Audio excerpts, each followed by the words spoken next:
پچھلے almost 2 week سے international level کے اوپر ایک ایشو بنا ہوا ہے، اور وہ ہے ہمارے جو پڑوسی ملک انڈیا، وہاں سے ان کی ایک نان مسلم سفیر منسٹر جو کہ ہندو مذہب سے تعلق رکھتی ہیں، انہوں نے سعودی عرب کا وزٹ کیا، اور صرف سعودی عرب کا نہیں بلکہ حرم مدینہ کا وزٹ بھی انہیں کروایا گیا۔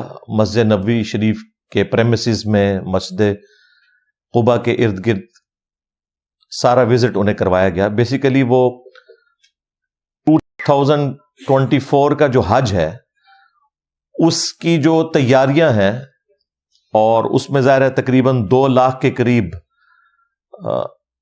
جو حجاج ہیں وہ انڈیا سے آتے ہیں۔ چند بڑے یعنی ممالک جن سے زیادہ تعداد میں حاجی حضرات آتے ہیں ان میں سے انڈیا بھی ایک ہے، تو اس اعتبار سے وہ وزٹ کرنے وہاں گئی تھی، اور اس کے بعد پھر پوری دنیا کے اندر مختلف مکاتب فکر سے تعلق رکھنے والے لوگوں کے درمیان ایک بحث چھڑ گئی، اور ظاہر ہے وہ جینون بحث چھڑی تھی، کیونکہ 2021 تک تو کسی بھی نان مسلم کا داخلہ حرم مدینہ کے اندر منع تھا۔ وہ پابندی چونکہ اٹھائی اس وقت کے جو سعودی کنگ ہیں محمد بن سلمان ان کی جانب سے، اور اسی میں پھر یہ سارا سلسلہ شروع ہوا۔ اب اس میں 2 طرف کے لوگ ہیں، ایک طرف وہابی علماء ہیں جو سعودی عرب کے ہر غلط کام کو بھی جسٹیفائی کرتے ہیں، ان کی مجبوری ہے، سعودیہ چونکہ انہیں فائنانس کرتا ہے، اور دوسری طرف حنفی علماء ہیں، بریلوی اور دیوبندی، وہ سعودی عرب کے اچھے کاموں کی بھی تعریف نہیں کرتے، انہیں بھی نیگیٹو بنا کے پیش کرتے ہیں۔ ایک فرقہ وارانہ جنگ ہے۔ اہل تشیع کا جہاں تک معاملہ ہے وہ تو اب آلموسٹ اس حوالے سے ٹھنڈا پڑ گیا ہے، جب سے محمد بن سلمان نے ایران کے ساتھ دوستی کا ہاتھ بڑھایا ہے تو اس سے کافی حد تک معاملات ڈائلیوٹ ہو چکے ہیں، ورنہ پہلے ایران والے بھی اس سارے مسئلے میں اور شیعہ مکتب کے لوگ پیش ہوتے تھے۔ اب اس میں جو صحیح رائے کیا ہے وہ انشاءاللہ تعالی میں آج ڈسکس کروں۔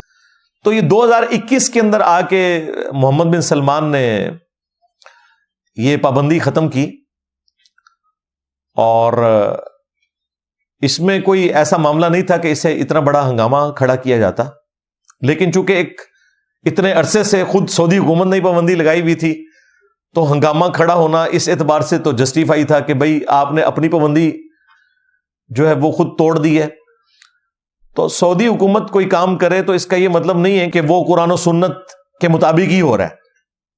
تو حرم مدینہ کوئی شک نہیں، اس میں حرم ہے اور اس کا جو پروٹوکول ہے وہ حرم والا ہے، لیکن جو ایک حرم مکہ کو جو استثناء حاصل ہے حرم مدینہ کے اوپر، وہ غیر مسلم کے داخلے والا ایشو ہے۔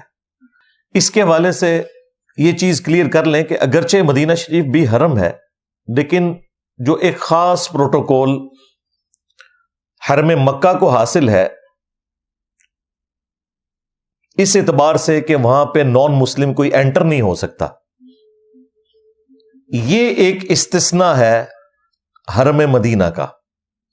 وہاں پر اس چیز کی اجازت ہے کہ کوئی نان مسلم انٹر ہو سکتا ہے۔ یہی وجہ ہے کہ مسلمانوں نے نبی صلی اللہ علیہ وآلہ وسلم کی وفات کے بعد بھی اسی لیگیسی کو چلایا کہ انہوں نے اپنا جو کیپٹل سٹی ہے، دارالخلافہ ہے، وہ مدینہ شریف کو رکھا، مکہ شریف کو نہیں رکھا۔ ظاہر ہے دارالخلافہ میں تو باہر سے بھی لوگ آ کے ملیں گے، تو پھر وہ والا سارا ایک کرٹیکل ایشو حرم مدینہ اور حرم مکہ کے فرق والا، اس کو پھر کیسے ایڈریس کیا جائے گا؟ تو مدینہ شریف میں یہ والا جو استثناء تھا، اس کی وجہ سے مسلمانوں نے دارالخلافہ مدینہ شریف میں رکھا۔ خود اللہ کے محبوب صلی اللہ علیہ وآلہ وسلم کا آفس مسجد نبوی شریف تھا، نہ صرف مسلمانوں سے ملتے تھے بلکہ نان مسلمز بھی آپ صلی اللہ علیہ وآلہ وسلم کو آ کر مسجد نبوی شریف کے اندر ملا کرتے تھے، نہ صرف حرم مدینہ میں، مسجد نبوی کے اندر۔ اس میں ایک مشہور واقعہ جو صحیح بخاری اور صحیح مسلم کے اندر ملتا ہے، بنی حنیفہ قبیلے سے ایک شخص تھا، ثمامہ بن اسال۔ وہ ایک جنگجو تھا اور ایک سمجھ لیں اس زمانے کا ایک بڑا دہشت گرد تھا۔ صحابہ کرام نے اسے گرفتار کیا اور مدینہ شریف لے آئے۔ اللہ کے محبوب صلی اللہ علیہ وآلہ وسلم نے فرمایا کہ اسے مسجد نبوی کے اندر ایک پلر تھا، ستون، اس کے ساتھ باندھ دو۔ وہ آج بھی آپ کو ستونوں کے اوپر نام باقاعدہ لکھے ہوئے ملیں گے۔ ان میں سے ایک ستون یہ بھی تھا جس پہ ثمامہ کو باندھ دیا گیا، اور 3 دن تک اسے باندھ کے رکھا گیا۔ ظاہر بیچ میں کھانے پینے کے لیے یا ٹوائلٹ جانے کے لیے اسے کھولا جاتا تھا۔ نبی علیہ السلام کی خواہش تھی کہ یہ ہماری ایکٹیویٹیز کو مسجد نبوی میں آبزرو کرے، ہو سکتا ہے اس کا دل اسلام کے لیے اللہ تعالیٰ مائل کر دے، سینہ کھول دے۔ ایک دن جب گزرا تو نبی علیہ السلام اس سے مخاطب ہوئے اور پوچھا کہ تیرے ساتھ کیا معاملہ کیا جائے، بتا۔ اس نے عرض کی کہ اگر آپ مجھے قتل کروا دیں تو یقیناً میں اس کا حقدار ہوں، کیونکہ میں ایک خونی شخص ہوں، اور اگر آپ مجھے معاف کر دیں تو میں آپ کا شکر گزار ہوں گا اور میں اس کی قدر کروں گا۔ نبی علیہ السلام تشریف لے گئے۔ اگلے دن پھر آئے اور پھر وہی سوال کیا، اس نے وہی جواب دیا۔ تیسرے دن آپ صلی اللہ علیہ وآلہ وسلم آئے اور وہی سوال کیا، اس نے وہی جواب دیا۔ اللہ تعالیٰ نے اپنے نبی کو بتا دیا ہوگا کہ اس کا سینہ کھل چکا ہے اسلام کے لیے۔ تیسرے دن جب اس نے وہی جواب دیا تو نبی علیہ السلام نے کہا کہ اس کی رسیاں کھول دو۔ رسیاں کھول دی گئیں۔ بخاری مسلم کے الفاظ ہیں کہ وہ شخص مسجد نبوی سے نکلا، پاس ایک کوئی حمام تھا، کوئی تالاب تھا، وہاں جا کے اس نے غسل کیا اور سیدھا نبی علیہ السلام کے پاس واپس آ گیا، اور اس نے کہا اشہد ان لا الہ الا اللہ و اشہد ان محمد رسول اللہ، میں گواہی دیتا ہوں کہ اللہ کے سوا کوئی معبود نہیں، اور میں گواہی دیتا ہوں کہ محمد صلی اللہ علیہ وآلہ وسلم اللہ کے بندے اور اس کے رسول ہیں۔ اس نے اسلام قبول کر لیا، اور پھر اس نے کہا یا رسول اللہ صلی اللہ علیہ وآلہ وسلم، آج سے پہلے میرے دل میں کسی بھی چہرے کے لیے اتنی نفرت نہیں تھی جتنی آپ کے چہرہ مبارک کے لیے تھی، لیکن آج اس روئے ارض پہ آپ کے چہرے سے بڑھ کر مجھے کوئی اور چہرہ محبوب نہیں ہے۔ آج سے پہلے مجھے آپ کے دین سے بڑھ کر کوئی مردود شے نہیں تھی، لیکن آج کے دن مجھے اس دین سے بڑھ کر کوئی محبوب دین نہیں ہے۔ آج سے پہلے آپ کے شہر مدینہ سے بڑھ کر مجھے کسی شہر سے نفرت نہیں تھی، لیکن آج کے دن کے بعد اللہ تعالیٰ نے جو میرا سینہ کھولا، مدینہ شریف سے بڑھ کر مجھے کوئی اور شہر نہیں ہے۔ پھر اس نے کہا یا رسول اللہ، آپ مجھے اجازت دیں، میں تو آلریڈی عمرے کے لیے جا رہا تھا، آپ کے ساتھیوں نے مجھے گرفتار کر لیا۔ ظاہر ہے عرب کے لوگ اپنی وہ جو ٹوٹی پھوٹی شریعت تھی اس میں سب کچھ کیا کرتے تھے، اور اس نے کہا یا رسول اللہ، اب آندہ کے بعد جو یہ مکے کے لوگ ہیں یہ بھول جائیں کہ ہمارے علاقے سے ان کے لیے کوئی اناج جائے گی، اور جب آپ مجھے حکم دیں گے میں ان کی اناج روک لوں گا۔ خیر نبی علیہ السلام نے اس کو کوئی رسپانس نہیں کیا اس بات کو، وہ پھر گیا، وہاں پہ بھی مشہور ہو گیا کہ یہ بے دین ہو گیا۔ اس نے کلیئر کٹ کہا کہ میں نے اسلام قبول کر لیا۔ ابھی فتح مکہ نہیں ہوئی تھی، یہ اس سے پہلے کی بات ہے۔ پھر خیر وہ اپنے علاقے میں گیا، اس نے غلہ وغیرہ بھی روک دیا، ان کا تجارت کا جو سلسلہ تھا۔ پھر مشرکین عرب نے نبی علیہ السلام کو ریکویسٹ کی، پھر آپ علیہ السلام نے اس کی طرف ایک قاصد روانہ کیا کہ یہ کام نہ کرو، یعنی دعوت کے لیے ظاہر ہے یہ چیز ہرڈل ہے، اور نبی علیہ السلام کے اخلاق بھی اعلیٰ درجے کے تھے، تو آپ نے کہا کہ یہ جو تجارتی معاملات ہیں وہ اسی طریقے سے مشرکین عرب کے ساتھ تم جاری رکھو۔ یہ حدیث واضح ثبوت ہے کہ نبی الاسلام نے نہ صرف کافر کو حرم مدینہ میں جانے کی اجازت دی بلکہ مسجد نبوی کے اندر بھی اسے باندھا گیا۔ لہذا جو پاکی ناپاکی کے جو مسائل ہیں یہ مسلمانوں سے متعلقہ ہیں، نان مسلم کے اوپر ہماری شریعت اپلائی نہیں ہوتی۔ اس کے علاوہ صحیح بخاری اور صحیح مسلم میں جو نجران کے کرسچنز پادریوں کے ساتھ جو مباہلہ والا معاملہ ہوا تھا، جو نبی الاسلام کی خدمت میں حاضر ہوئے، وہ بھی حرم مدینہ کے اندر ہی آئے تھے۔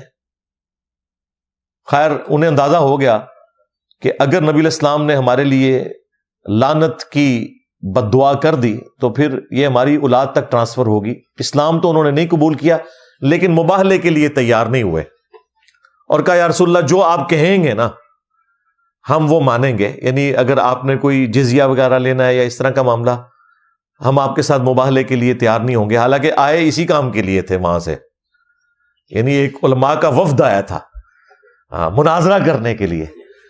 تو پھر انہوں نے کہا کہ آپ ہماری طرف کوئی اپنا ایک خاص جو بندہ ہے وہ بھیجیں جو آپ کی طرف سے سفیر ہو۔ تو نبی الاسلام نے کہا کہ میں عنقریب تمہاری طرف ایک امین شخص کو بھیجوں گا، اور پھر نبی صلی اللہ علیہ وآلہ وسلم نے ابو عبیدہ ابن جرح کو بھیجا، اور یہیں سے آپ کا لقب ہوا امین الامت۔ بہت بڑا آپ کو اللہ تعالیٰ نے یہ مرتبہ دیا کہ نبی الاسلام کی مبارک زبان سے امین الامت کا لقب ملا۔ بخاری میں تو اتنا ہی حصہ ہے، مسلم شریف میں تو باقاعدہ موجود ہے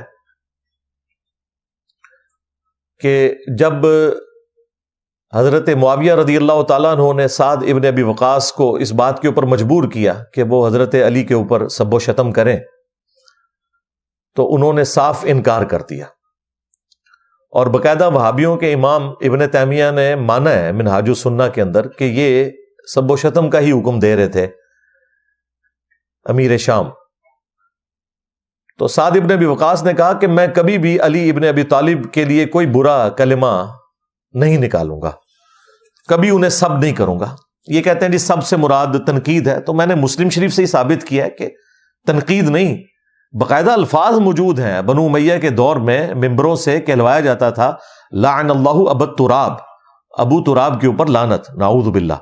6229 نمبر حدیث ہے، غدیر خم قرآن اور اہل البیت والی جو حدیث ہے اس سے اگلی حدیث ہے یہ۔ لہٰذا بنو امیہ کے لوگ جب سب کا ذکر کریں تو اس سے مراد لعنت ہی ہے، اور بنو امیہ کے لوگ جب ابو تراب ذکر کریں تو وہ تحقیر سے ہی کہا کرتے تھے۔ تو انہوں نے کہا کہ کون سی چیز تمہیں مانے ہے کہ تم ابو تراب کے اوپر سب نہیں کرتے؟ انہوں نے کہا کہ میں نے علی ابن ابی طالب کے بارے میں رسول اللہ سے خود 3 ایسی باتیں سنی ہیں کہ ان میں سے مجھے ایک بھی مل جاتی تو میرے لیے سرخ اونٹوں سے بہتر تھا۔ یہ کون کہہ رہا ہے؟ سعد ابن ابی وقاص، جو نبی علیہ السلام کے ماموں ہیں، اور بخاری مسلم میں الفاظ ہیں، خود مولا علی روایت کر رہے ہیں کہ میں نے خود نبی علیہ السلام سے غزوہ بدر اور احد کے موقع کے اوپر یہ سنا تھا کہ سعد اللہ کی راہ میں تیر چلا، میرے ماں باپ تجھ پہ قربان۔ یعنی اتنی بڑی ہستی، اور 10 صحابہ جنہیں جنت کی بشارت ملی ان میں سے ایک ہے، اور قادسیہ کے ونر، جنگ قادسیہ میں جب پرشین امپائر گرائی گئی تو مسلمانوں کی طرف سے جو سپہ سالار تھے، چیف تھے، حضرت عمر نے جن کو بنا کے بھیجا وہ سعد ابن ابی وقاص، اور وہ یہ کہہ رہے ہیں کہ مجھے حضرت علی والی ایک فضیلت بھی مل جائے تو وہی میرے لیے کافی ہے۔ تو انہوں نے پھر حضرت علی کے 3 فضائل گنوائے۔ پہلا انہوں نے کہا کہ نبی علیہ السلام نے غزوہ خیبر کے موقع پہ فرمایا تھا کہ کل میں اس شخص کے ہاتھ میں جھنڈا دوں گا جو اللہ اور اس کے رسول سے محبت کرتا ہے، اور اس سے بڑھ کر اللہ اور اس کا رسول اس سے محبت کرتے ہیں۔ تو وہ کہتے ہیں کہ ہم پوری رات سوئے نہیں اس انتظار میں کہ وہ خوش نصیب کون ہوگا، اور صبح کے وقت مولا علی کو نبی علیہ السلام نے بلا کر خیبر کے لیے روانہ کیا، اور اللہ تعالیٰ نے فتح دی۔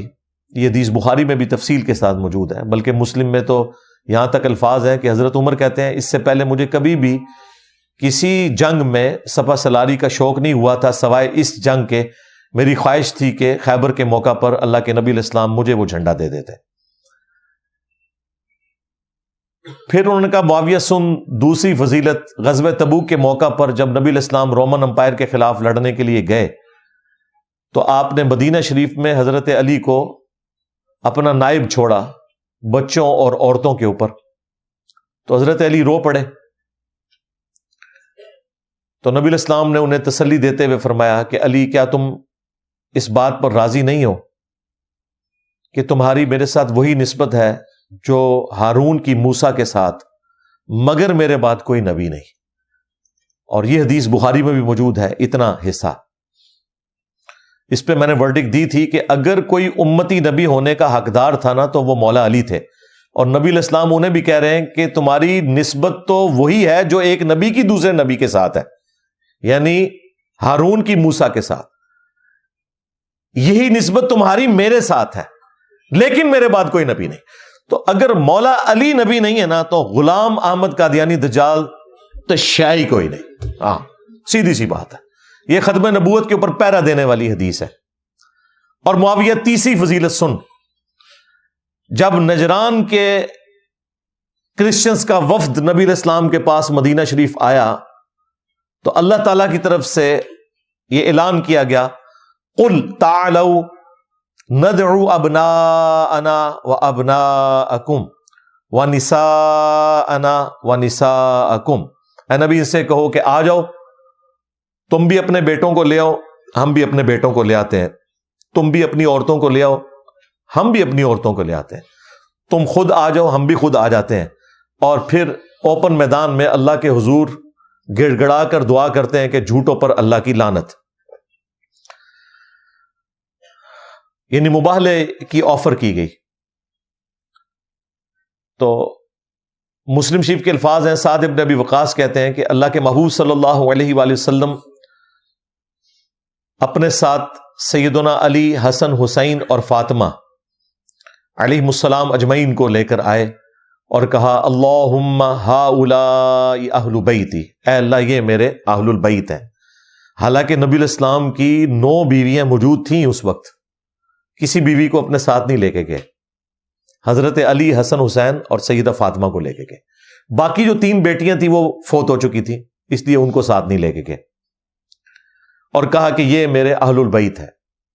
نبی علیہ السلام کی بیویاں بھی اہل البیت ہیں آنری طور پر, کیونکہ وہ نبی علیہ السلام کے عقد میں ہے. لیکن یہ جو اہل البیت ہیں یہ نبی علیہ السلام کے خون اور دودھ کے رشتے کے اعتبار سے اہل البیت ہیں.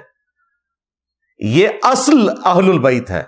لوگ کہتے ہیں اصل وہ ہیں, نہیں, اصل نہیں وہ. ہاں یہ ذہن میں رکھیے گا. مسلم شریف میں زید ابن ارکم کی جو غدیر خون کی حدیث ہے قرآن اور اہل البیت والی, اس میں زید ابن ارکم کے الفاظ ہیں کہ بیوی کس طرح اہل البیت ہو سکتی ہے.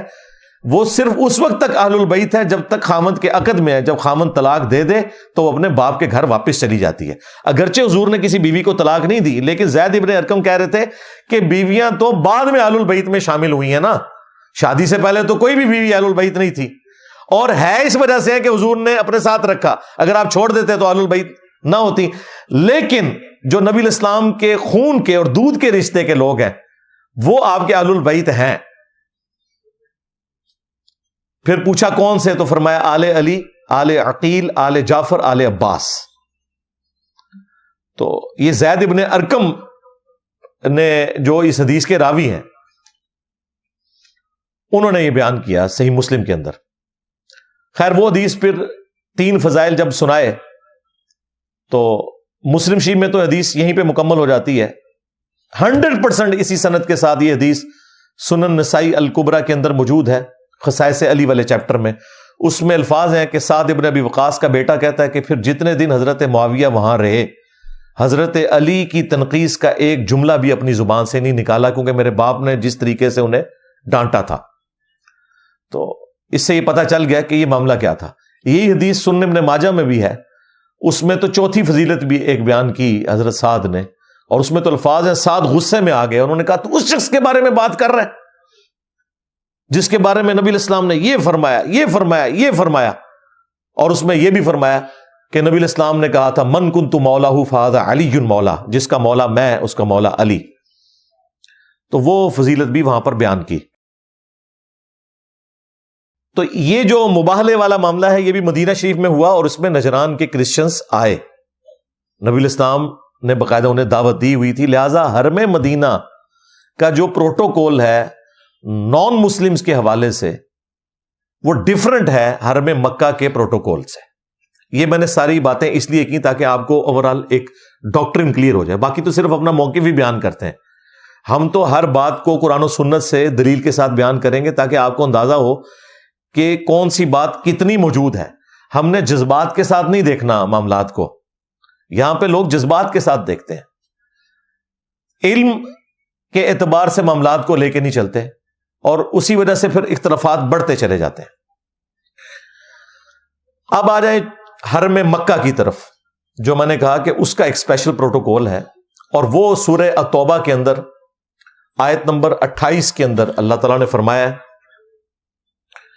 اعوذ باللہ من الشیطان الرجیم بسم اللہ الرحمن الرحیم یا ایھا الذین آمنوا، اے وہ لوگ جو کہ ایمان لے کر آئے ہو، انما المشرکون نجس، جو مشرک ہیں یہ تو سوائے اس کے کچھ نہیں کہ پلید ہیں، ناپاک ہیں.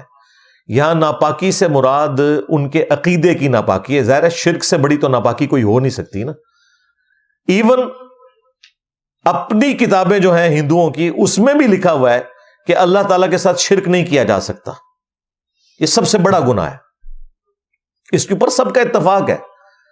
ڈاکٹر ذاکر نائک نے باقاعدہ ایک ویڈیو ریکارڈ کروائی ہے، سملیرٹیز بٹوین ہندوازم اینڈ اسلام. اس میں انہوں نے ہندوؤں کی کتابوں سے باقاعدہ یہ ساری کی ساری جو ان کی ورسز ہیں وہ کوٹ کی ہیں.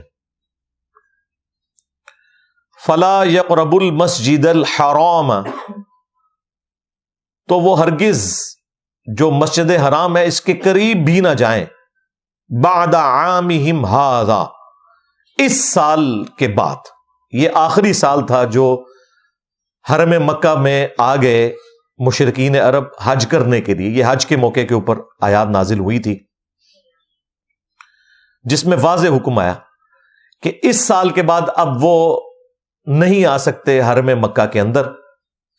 وَإِنْ خِفْتُمْ، اور اگر تمہیں اس حوالے سے کوئی خوف ہے نا کہ کوئی تمہارا کوئی معیشت کا نقصان ہو جائے گا، کوئی تجارت کا نقصان ہو جائے گا، اس کی ٹینشن تم نے نہیں لینی. فَسَوْفَ يُغْنِيكُمُ اللَّهُ مِنْ فَضْلِهِ، ان قریب اللہ تعالیٰ اپنے فضل سے تمہیں غنی کر دے گا. ان شاء، جو اللہ تعالیٰ چاہے گا. ان اللہ علیم حکیم، بے شک اللہ تعالیٰ علم والا ہے، حکمت والا ہے. ظاہر اللہ کو تو پتا تھا کہ ان قریب رومن اور پرشین امپائر مسلمانوں کے قدموں میں ڈھیر ہونے والی ہے اور مسلمانوں کو ان کے خزانے مل جائیں گے. اس لیے کہا گیا کہ اکانومی کو نہیں دیکھنا، تجارت کو نہیں دیکھنا.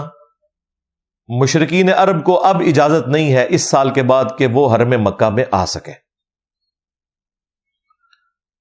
یہ وہ استثناء ہے جو حرم مدینہ سے ہٹ کے حرم مکہ کو حاصل ہے کہ حرم مکہ کے اندر کوئی نان مسلم انٹر بھی نہیں ہو سکتا. یہ آیات نازل ہوئیں فتح مکہ سے ایک سال کے بعد. 8 ہجری میں فتح مکہ ہوا اور 9 ہجری میں نبی علیہ السلام خود حج کے لیے تشریف نہیں لے گئے، بلکہ آپ نے سیدنا ابو بکر صدیق رضی اللہ تعالیٰ عنہ علیہ السلام کو اپنی طرف سے امیر حج بنا کر بھیجا کہ آپ جا کے وہاں حج کروائیں. اور یہ 9 ہجری کا حج ایسا تھا جو مسلمانوں نے اور مشرکین عرب نے اکٹھا کیا تھا، کیونکہ ان میں بھی حج جاری تھا. یہ اکٹھا حج ہو رہا تھا اور پیچھے سے آیات نازل ہوئی مدینہ شریف میں. تو نبی صلی اللہ علیہ وآلہ وسلم نے سیدنا علی کو اور بعض اور صحابہ تھے، ان میں حضرت ابو ہریرہ بھی شامل تھے، باقی اصحاب کو حضرت علی کی سرکردگی میں مکہ شریف بھیجا اور کہا کہ آپ نے میری طرف سے منا کے میدان میں جہاں قربانی ہوتی ہے وہاں پر جا کے اناؤنسمنٹ کرنی ہے. یہ قرآن پاک کی سورہ التوبہ کی آیات پڑھنی ہے. تو حضرت علی رضی اللہ تعالیٰ عنہ وہاں پہنچے، جا کے حضرت ابوبکر سے کہا کہ مجھے نبی علیہ السلام نے اس پیغام کے ساتھ بھیجا ہے۔ انہوں نے پہلا سوال یہی کیا کہ آپ کو امیر بنا کے بھیجا ہے یا اس اناؤنسمنٹ کے لیے بھیجا ہے؟ انہوں نے کہا امیر آپ ہی ہیں، کیونکہ یہ ایک جو سیاسی نظام ہے اس میں پہلی چیز ہی یہی ہے کہ بھائی اگر لیڈرشپ اب ٹرانسفر ہونے لگی ہے تو پہلے مجھے وہ بتایا جائے کہ آپ کی ذمہ داری ہے، ٹھیک ہے آپ اس کو سنبھالیں۔ انہوں نے کہا نہیں، امیر حج آپ ہی ہیں، البتہ اناؤنسمنٹ میں خود کروں گا، وہ آپ نے نہیں کرنی، کیونکہ عرب کے لوگوں میں یہ رواج تھا کہ جو قبیلے کا سردار تھا یا وہ خود اناؤنسمنٹ کرتا تھا یا اس کا کوئی قریبی رشتہ دار کرتا تھا تو وہ اناؤنسمنٹ اس شخص کی طرف سے شمار ہوتی تھی۔ تو حضرت علی سے زیادہ تو قریبی نبی علیہ السلام کا کوئی نہیں تھا، اس لیے نبی علیہ السلام نے کہا کہ یہ آیات تم نے خود میری طرف سے تلاوت کرنی ہے وہاں جا کے، تاکہ لوگوں کو انشور ہو جائے کہ حضرت علی آئے ہیں، نبی علیہ السلام کے داماد بھی ہیں اور آپ کے چچا زاد بھی ہیں، دنیا اور آخرت میں آپ کے بھائی بھی ہیں۔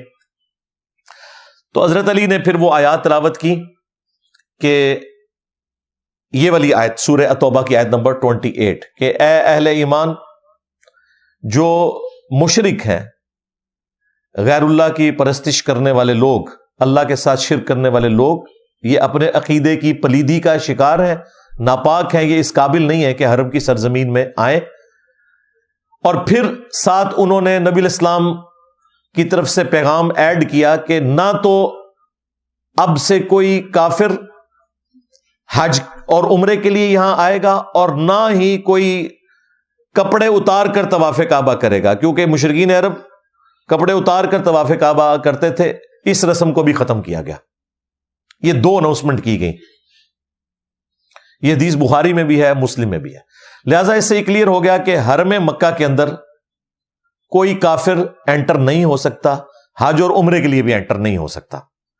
یہ ایک اسپیشل آپ سمجھ لیں مسلمانوں کا کنٹونمنٹ ایریا ہے، یعنی اگر میں کہوں کہ مجھے پینٹاگون کا وزٹ کروایا جائے، مجھے تو خیر ویسے ہی نہیں کروائیں گے، میں تو ایک ایسے ادارے سے تعلق رکھتا ہوں کہ میرا تو جانا وہاں پہ مشکل ہے، تو ظاہر ہے امریکہ والے کبھی بھی الاؤ نہیں کریں گے، وہ کہیں گے کہ اس طریقے سے تو ہم ہر بندے کو تو وہاں وزٹ نہیں کروا سکتے، اور اگر کسی کو وزٹ کروانا ہوگا کوئی اسپیشل اس کے لیے کوئی اجازت نامہ ہوگا، جس طرح حرم مکہ کے لیے اجازت نامہ ہے لا الہ الا اللہ محمد رسول اللہ صلی اللہ علیہ وآلہ وسلم، یہ اجازت نامہ ہے کہ نان مسلم وہاں انٹر نہیں ہو سکتا۔ اس کو کوئی اس اعتبار سے نہ کہے کہ کوئی اسلام نے اس اعتبار سے کوئی سختی کر دی ہے کہ وہ ایک وزٹ کرنے والی جگہ تھی تو باقی لوگوں کو آنے کی اجازت کیوں نہیں دی۔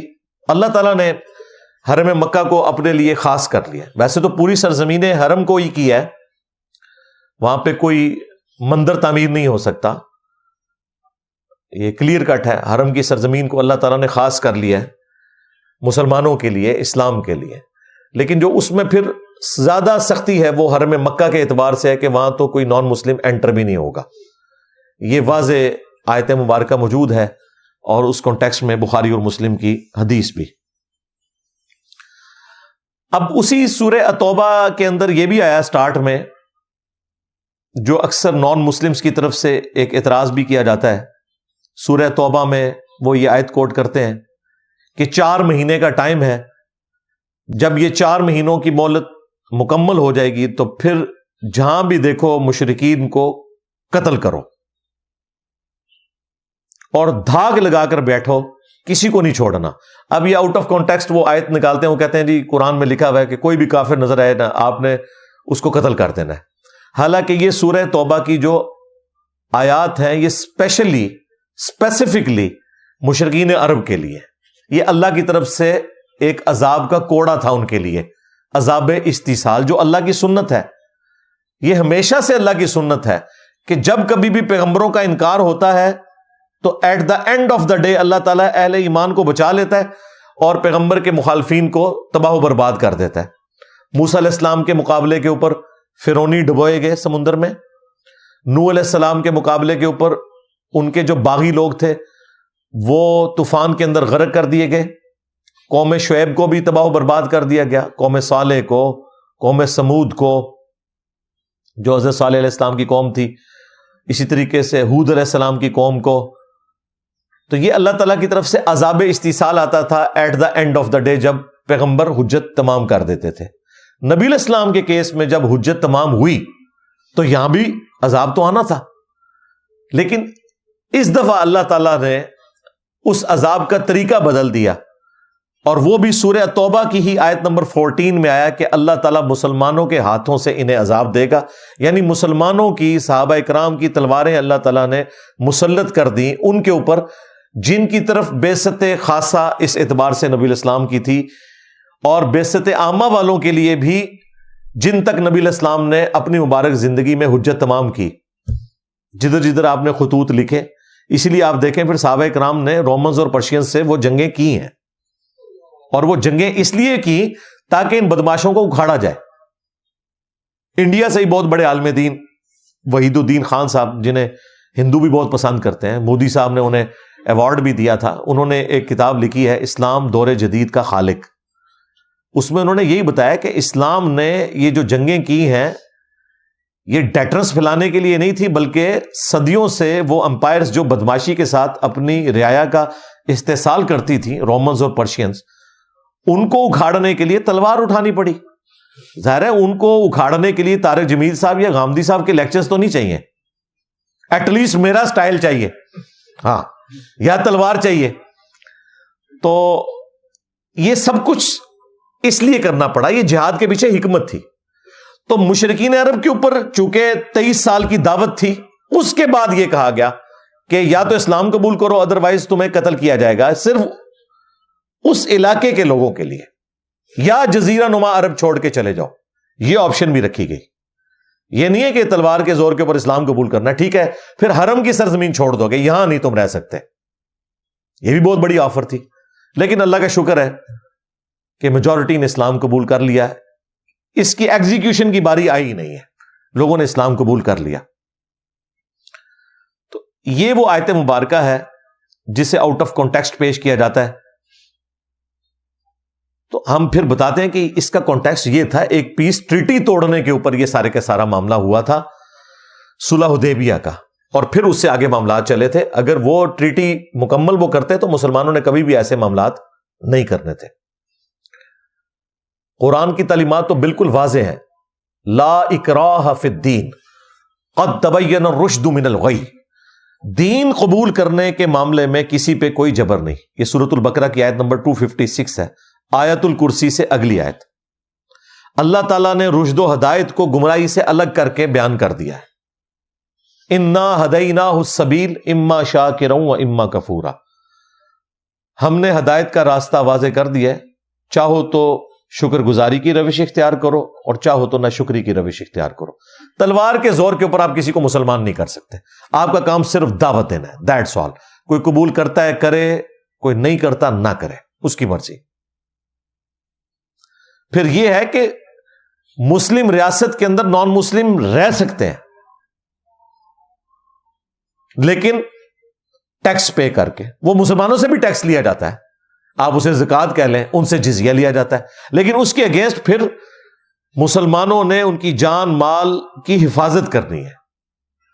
اور وہاں پہ اتنا سخت معاملہ ہے، صحیح بخاری میں حدیث ہے کہ جو کوئی نان مسلم کسی مسلم کنٹری میں ٹیکس دے کر رہ رہا تھا اور اسے کسی نے قتل کر دیا، خواہ وہ قتل کرنے والا مسلمان تھا، ایسا شخص جنت کی خوشبو بھی نہیں پائے گا، حالانکہ جنت کی خوشبو 40 سال کی مسافت سے آ رہی ہوگی۔ نبی علیہ السلام نے کہا 40 سال کی مسافت سے آ رہی ہوگی، اس کے باوجود ایسا شخص جنت کی خوشبو بھی نہیں پائے گا جس نے کسی نان مسلم کو ناحق قتل کر دیا۔ اور پھر کلائمیکس تو اس کا وہ ہے سورۃ المائدہ کی آیت نمبر 32 کہ جس نے ایک جان کو بھی قتل کیا، خواہ وہ مسلم تھا، نان مسلم تھا، کسی بھی مذہب سے تعلق رکھنے والا تھا، جان تھی، ایک جان کو بھی ناحق قتل کیا، گویا اس نے پوری انسانیت کا قتل کر دیا، سوائے 2 استثناء کے، یا تو قتل کے بدلے قتل ہو رہا ہوگا یا پھر فساد فی الارض کرنے والے لوگوں کو قتل کیا جائے گا۔ ان 2 استثناء کو چھوڑ کے جس نے ایک انسان کو بھی ناحق قتل کیا، پوری انسانیت کا اس نے قتل کر دیا، اور جس نے ایک جان کی زندگی بچائی اس نے پوری انسانیت کو بچا لیا۔ تو اسلام کی تعلیمات اس حوالے سے بڑی اسٹریٹ فارورڈ ہے، کسی کو کوئی شک نہیں ہونا چاہیے، اسلام کوئی تلوار کے زور پر نہیں پھیلا۔ ہاں، اس کا یہ پہلو درست ہے کہ اسلام نے بدماشوں کو اکھاڑنے کے لیے تلوار کا استعمال کیا، یہ بالکل درست ہے، لیکن جہاں کئی مسلمان حکمرانوں نے اپنی ریاست کی ایکسپینشن کے لیے ناحق نان مسلمز کے اوپر تلوار اٹھائی یا ایون مسلمانوں کے اوپر تلوار اٹھائی، ہم ان چیزوں کو درست نہیں سمجھتے۔ کس طرح ہم انہیں جسٹیفائی کر سکتے ہیں؟ ہم خلفائے راشدین تک تو جسٹیفائی کرتے ہیں، اس کے بعد جو بھی اس طرح کی ایکسپینشن ہوئی تو وہ ایک سپر پاور کی ایکسپینشن تھی، پھیلتی چلی گئی، ہم اسے جسٹیفائی نہیں کرتے۔ میں خود مغلیہ خاندان سے تعلق رکھتا ہوں، لیکن اگر آپ مجھ سے پوچھیں تو جو کچھ مغلوں نے یہاں کیا ہے مسلمانوں کے ساتھ اور جو نان مسلمز کے ساتھ، ہم اسے کیسے جسٹیفائی کر سکتے ہیں؟ بالکل جسٹیفائی نہیں کریں گے۔ سب سے جو رول ماڈل کے طور کے اوپر یہ حکمران پیش کرتے ہیں نا، اورنگزیب عالمگیر ہے، کیونکہ اس نے علماء کو گود لیا ہوا تھا، علماء کا کھانا پینا بڑا اچھا لنگر کا بندوبست اس نے کیا تھا، پھر فتح عالمگیری بھی اس نے فقہ حنفی کا لکھوا دیا تو لوگ بڑے خوش تھے۔ اس کی حالت یہ تھی کہ یہ لوگ ہمیں بتاتے ہیں، اب ہمارا تو وہ دادا لگتا ہے، لیکن قرآن و سنت پہلے ہے، دادا تو بعد میں ہے، دادا تو شاہی کوئی نہیں قرآن و سنت کے مقابلے پہ۔ تو کہتے نہیں وہ ٹوپیاں بنا کے گزارا کرتا تھا، کبھی نماز نہیں چھوڑی، تو میں نے اس میں ایڈ کیا تھا نہ نماز چھڈی، نہ پرا چھڈیا، نہ پیو چھڈیا، سارے بھائی اس نے قتل کروائے، باپ کو بھی 9 سال قید میں رکھا، شاہ جہان کو، اور یہ اسی بیوی کا بیٹا تھا جس کے لیے تاج محل بنوایا تھا شاہ جہان نے۔ انہوں نے کہا ابا جی اے میری اما سے کیتا سی تو سامنے تہاڈا قید خانہ بناواں گا، بالکل 9 سال ہے بیبے دی زیارت کر دے رہو میری۔